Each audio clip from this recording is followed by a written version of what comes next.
Mga handog para sa mga pari at sa mga Levita. 18 kabanata. Ang mga pari ng mga Levita at ang iba pang mga sakop ng lahi ni Levi ay walang lupaing mamanahin sa Israel. Makakakain lang sila sa pamamagitan ng mga handog sa pamamagitan ng apoy para sa Panginoon, dahil ito ang kanilang mana.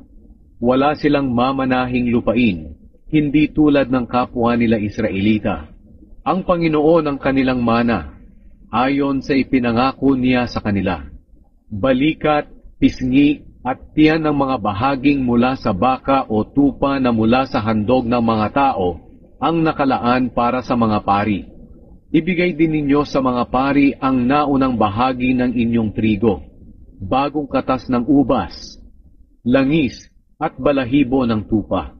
Sapagkat sa lahat ng lahi ng Israel, sila at ang kanilang mga angkan ang pinili ng Panginoon na inyong Diyos para maglingkod sa Kanya magpakailanman. Ang sinumang Levita na naninirahan sa kahit saang lugar ng Israel ay makakapunta sa lugar na pinili ng Panginoon at makapaglilingkod siya roon sa Panginoon na kanyang Diyos, katulad ng kapwa niya Levita na naglilingkod doon sa presensya ng Panginoon. Makakatanggap din siya ng kanyang bahagi sa mga handog, kahit na mayroon pa siyang tinatanggap mula sa iba na kanyang ikinabubuhay. Ang mga kasuklam-suklam na kaugalian. Kapag nakapasok na kayo sa lupaing ibinibigay sa inyo ng Panginoon na inyong Diyos, huwag ninyong susundin ang kasuklam-suklam na mga kaugalian ng mga naninirahan doon. Wala ni isa man sa inyo na magsusunog ng kanyang anak bilang handog, at huwag din kayong manghuhula, mangkukulang, manggagaway, gumagawa ng mga ginagawa ng mga espiritista, at makikipag-usap sa espiritu ng mga patay. Kinasusuklaman ng Panginoon ang sino mang gumagawa ng mga bagay na ito. Ito ang dahilan kung bakit palalayasin ng Panginoon na inyong Diyos ang mga bansa sa inyong harapan. Wala dapat kayong maging kapintasan sa harap ng Panginoon na inyong Diyos. Ang mga propeta.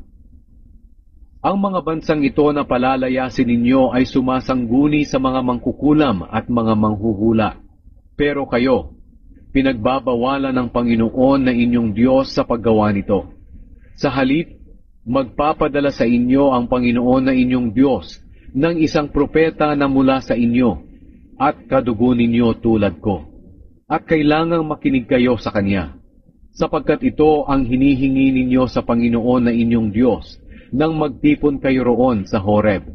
Sinabi ninyo sa Panginoon, huwag niyong iparinig sa amin ang boses niyo, o ipakita ang naglalagablab na apoy, dahil baka mamatay kami. Kaya sinabi ng Panginoon sa akin, mabuti ang kanilang hinihingi. Magpapadala ako sa kanila ng isang propeta, na mula sa kanila at kadugo nila tulad mo. Ipasasabi ko sa kanya ang lahat ng gusto kong sabihin sa kanila. Parurusahan ko ang sinumang hindi makikinig sa aking mga salita na sinasabi ng propeta na ito sa pamamagitan ng aking pangalan. At kailangang patayin ang sinumang propetang magsasalita sa aking pangalan nang hindi ko inuutusan o magsasalita sa pangalan ng ibang Diyos. Maaaring isipin ninyo, paano ba namin malalaman kung iyon nga ay mensahe ng Panginoon? Kapag ang sinabi ng propeta na gumamit ng pangalan ng Panginoon ay hindi mangyari o magkatotoo, ang mensahe niya ay hindi galing sa Panginoon. Gawa-gawa lang iyon ng propeta, kaya huwag kayong matakot sa kanya.